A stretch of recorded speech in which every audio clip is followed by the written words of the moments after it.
Baiklah anak-anak nis, kita lanjutkan pembelajaran kita tema 8 subtema 1 pembelajaran 2 dan 3. Dengarkan ya nak. Udin, Edo, Beni, Siti, Dayu, Meli, dan Lani akan bermain menirukan bagaimana cara binatang berjalan.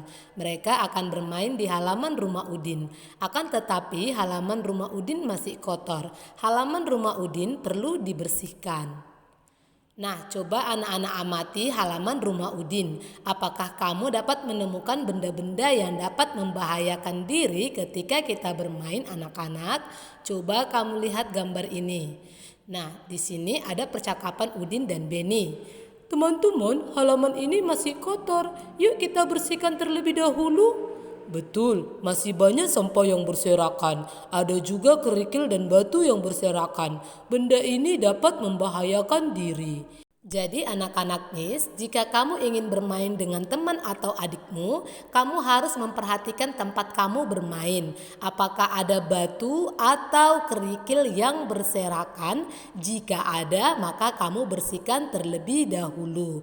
Jika ada air yang tergenang, itu juga harus kamu bersihkan agar kamu dapat bermain dengan nyaman. Setelah dibersihkan, maka halaman rumah terlihat bersih dan aman untuk kita bermain.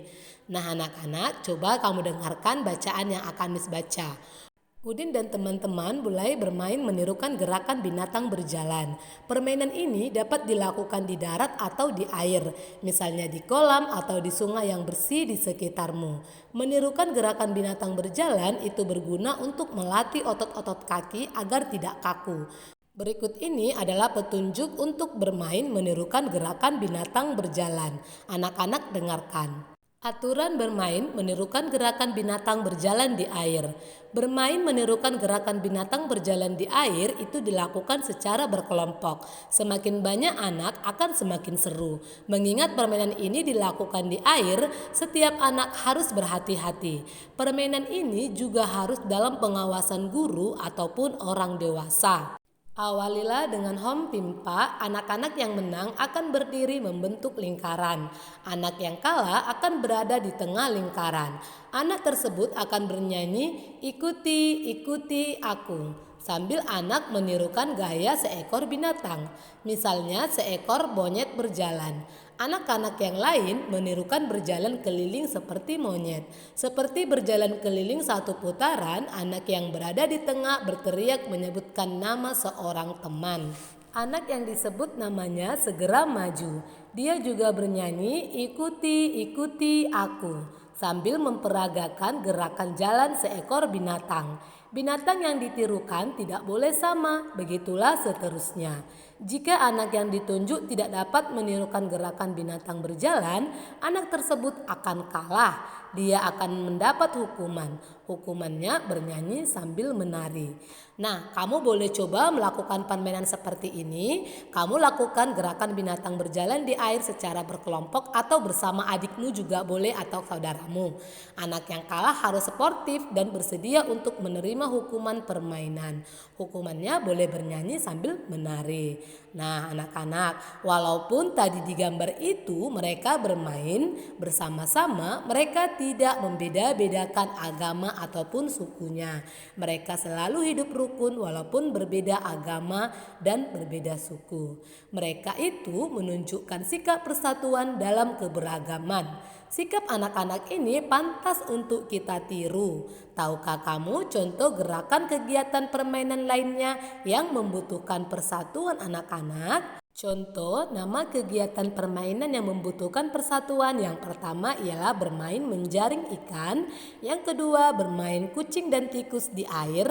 Yang ketiga bermain pinguin dan singa laut. Yang keempat bermain pipa sumur. Yang kelima bermain pushball. Anak-anak pernah lakukan tidak permainan seperti ini? Kamu boleh bermain seperti ini, tapi ingat untuk menjaga ketertiban dan mau bermain dengan sportif, tidak boleh berbuat curang. Kita lanjutkan pembelajarannya. Masih ingat tidak anak-anak Miss penggunaan huruf kapital? Huruf kapital itu dikatakan juga sebagai huruf besar. Coba anak-anak perhatikan huruf kapital pada kalimat berikut. Ada aku, Edo, Beni, Siti, Dayu, Meli, dan Lani akan bermain menirukan gerakan binatang berjalan di air. Kata Edo, Beni, Siti, Dayu, Meli, dan Lani selalu diawali dengan huruf kapital ataupun huruf besar. Setiap awal kata nama orang itu harus kamu tulis dengan huruf kapital ya nak. Dan awal kalimat juga harus menggunakan huruf kapital. Jangan lupa anak-anak Miss. Sekarang mari kita susun kata-kata berikut menjadi sebuah kalimat yang utuh. Mari kita kerjakan bersama-sama. Kata yang pertama yang akan kita susun adalah tong, udin, sampah, memegang.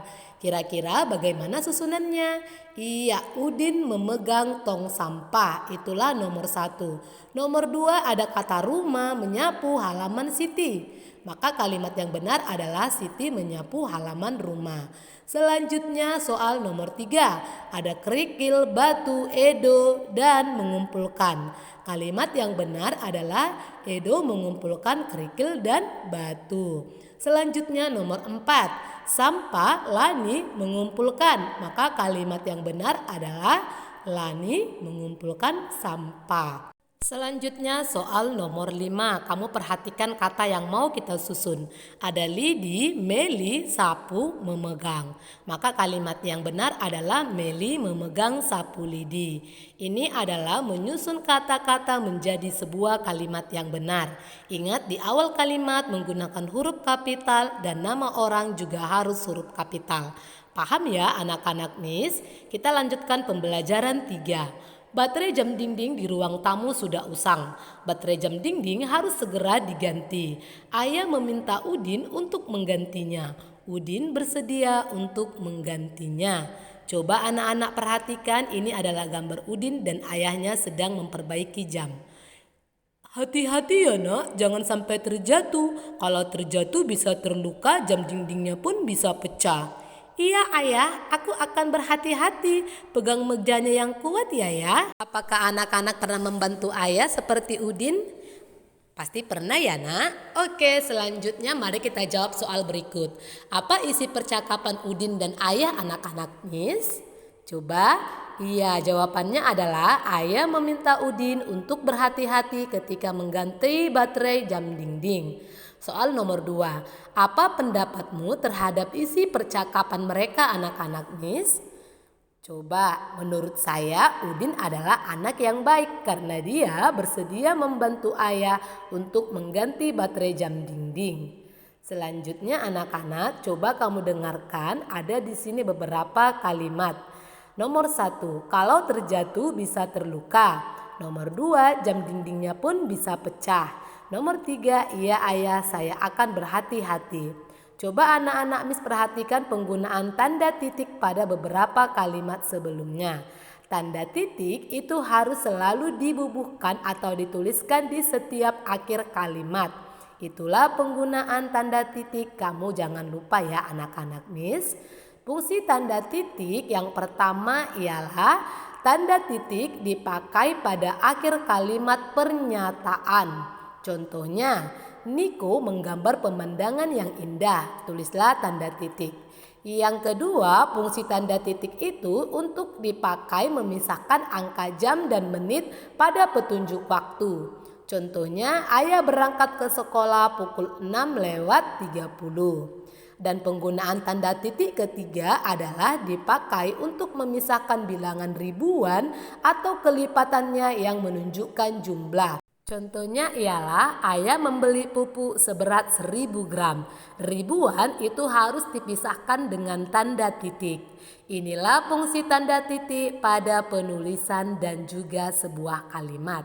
Selain penggunaan tanda titik, kamu tentu masih ingat kan nak penggunaan huruf kapital?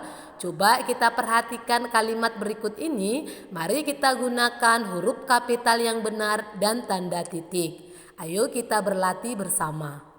Perhatikan soal nomor 1. Batu baterai jam dinding di ruang tamu sudah usang. Nah, perhatikan kata batu. Karena dia di awal kalimat, tulislah dengan menggunakan huruf kapital dan di akhir kalimat usang harus menggunakan tanda titik. Selanjutnya nomor 2, ayah meminta bantuan Udin untuk menggantinya. Kata ayah harus ditulis dengan huruf kapital karena di awal kalimat. Udin juga harus huruf kapital karena nama orang. Dan di akhir kalimat itu harus menggunakan tanda titik. Paham anak-anak Miss? Selanjutnya nomor 3, ayah dan Udin sama-sama memperbaikinya. Ayah gunakanlah huruf kapital di awal kalimat dan Udin juga harus huruf kapital karena nama orang serta di akhir kalimat harus dibubuhkan dengan tanda titik. Selanjutnya soal nomor 4, ayah berterima kasih kepada Udin. Ayah harus menggunakan huruf kapital karena di awal kalimat dan Udin juga huruf kapital nama orang serta di akhir kalimat harus dituliskan tanda titik. Soal terakhir soal nomor 5. Ayah bersyukur kepada Tuhan mempunyai anak yang patuh seperti Udin. Ayah seperti tadi harus huruf kapital karena di awal kalimat dan ingat nama Tuhan juga harus menggunakan huruf kapital serta Udin juga harus huruf kapital karena nama orang dan jangan lupa di akhir kalimat juga harus kamu tuliskan tanda titik. Nah, jika kamu tuliskan seperti inilah kalimat yang benar dalam penggunaan huruf kapital dan tanda titik pada sebuah kalimat. Anak-anak, coba sekarang kamu bernyanyi. Kamu perhatikan gambar ayah Udin memperbaiki jam dinding. Jam dinding itu mempunyai lonceng. Lonceng akan berbunyi ketika jam menunjukkan waktu tertentu. Coba anak-anak Miss di rumah kamu ada tidak jam yang memiliki lonceng? Sekarang coba anak-anak perhatikan teks lagu Lonceng Ayah berikut. Ada judul lagunya adalah Lonceng Ayah. Nada dasarnya Do sama dengan G. Biramanya adalah 2/4 ketuk. Temponya adalah sedang. Ciptaan lagu Lonceng Ayah adalah A.T. Mahmud. Coba anak-anak Miss perhatikan. Lagu Lonceng Ayah ini harus dinyanyikan dengan nada yang tepat. Nada harus dibunyikan sesuai dengan panjang dan pendeknya. Panjang nada itu dapat kita hitung. Satuan hitungnya berupa ketukan. Ketukan itu teratur. Sekarang coba anak-anak perhatikan panjang pendek nada berikut. Nada do tanpa titik itu dinyanyikan atau dibunyikan satu ketukan. Nada la si angka 6 itulah dibunyikan setengah ketukan dan angka 7 si dibunyikan setengah ketukan. Coba perhatikan lambang-lambang dalam nada ya nak. Kamu perhatikan angka atau notasi pada lagu Lonceng Ayah. Ingat anak-anak Miss, angka yang tidak memiliki titik di belakangnya atau garis di atasnya maka itu bernilai satu ketukan. Miss sudah buat di sini berwarna coklat. Selanjutnya untuk angka yang memiliki garis di atasnya coba kamu perhatikan warna biru maka ini bernilai setengah ketukan. Nah angka yang memiliki titik di belakangnya maka itu bernilai 1/2 ketukan. Dia sudah Miss buat berwarna ungu. Petunjuk menyanyikannya harus kamu perhatikan panjang pendek nada, kemudian kamu nyanyikan secara berulang dengan panjang dan pendek nada tersebut. Jika telah mahir, kamu boleh ikuti atau iringi lagu dengan pukulan mengikuti pola tertentu. Anak-anak dapat menggunakan alat musik ritmis seperti pianika dalam mengiringi lagu, tapi jika alat musik ritmismu tidak ada, kamu dapat menggunakan iringan berupa tepukan tangan ataupun hentakan kaki. Nah, dengarkan ya nak lagunya, kamu ikuti. Neng, neng, neng, berbunyi lonceng, lonceng berbunyi berkali-kali. Neng, neng, neng, berbunyi lonceng, lonceng ayah baru dibeli. Neng, neng, neng, ku dengar lonceng, lonceng ku dengar setiap waktu. Neng, neng, neng, ku dengar lonceng, lonceng ayah tepat selalu. Bisa ya anak-anak Miss? Sekarang kita lanjutkan. Jam dinding itu berguna untuk menentukan waktu. Jam dinding mempunyai jarum panjang dan jarum pendek. Tentu anak-anak masih ingat kan pelajaran semalam cara membaca jam. Coba kamu perhatikan gambar berikut ini dengan teliti. Jarum pendek itu menunjuk ke angka 10, jarum panjang itu menunjuk ke angka 12, maka jam ini dibaca pukul 10. Selanjutnya, jarum pendek menunjuk ke angka 8, jarum panjang menunjuk ke angka 12. Maka jam seperti ini kita baca pukul 8 tepat. Selanjutnya gambar jam ketiga. Jarum pendek menunjuk angka 2, jarum panjang menunjuk angka 12, maka jam ini dibaca pukul 2. Paham ya anak-anak Miss? Sekarang coba kamu perhatikan letak jarum panjang dan jarum pendek pada jam berikut. Soal nomor 1. Jarum pendek itu menunjuk ke angka 1, jarum panjang itu menunjuk ke angka 12. Maka jam seperti ini dibaca pukul 1 ya anak-anak Miss. Selanjutnya soal nomor 2. Jarum pendek menunjuk ke angka 3, jarum panjang menunjuk ke angka 12. Maka jam seperti ini dibaca pukul berapa anak-anak? Iya benar, jawabannya adalah pukul 3. Soal nomor 3, jarum pendek menunjuk angka 6, jarum panjang menunjuk angka 12, maka jam seperti ini dibaca pukul? Coba anak-anak jawab. Iya benar, pukul 6. Soal nomor 4, jarum pendek menunjuk angka 9, jarum panjang menunjuk angka 12, maka jam seperti ini dibaca pukul berapa anak-anak? Jawabannya adalah pukul 9. Soal nomor 5 terakhir. Jarum pendek menunjuk angka 11, jarum panjang menunjuk angka 12. Maka jam seperti ini dibaca pukul 11 tepat. Bisa ya anak-anak Miss belajar lagi di rumah. Nah anak-anak, sudah kamu tontonkan video pembelajaran Miss hari ini? Jika ada yang kamu kurang paham, kamu boleh tanya langsung sama Miss Nopi atau kepada kedua orang tua kamu. Bisa ya anak-anak? Let's close our meeting for today. We sing goodbye, goodbye. Goodbye, goodbye, goodbye, goodbye, goodbye, goodbye.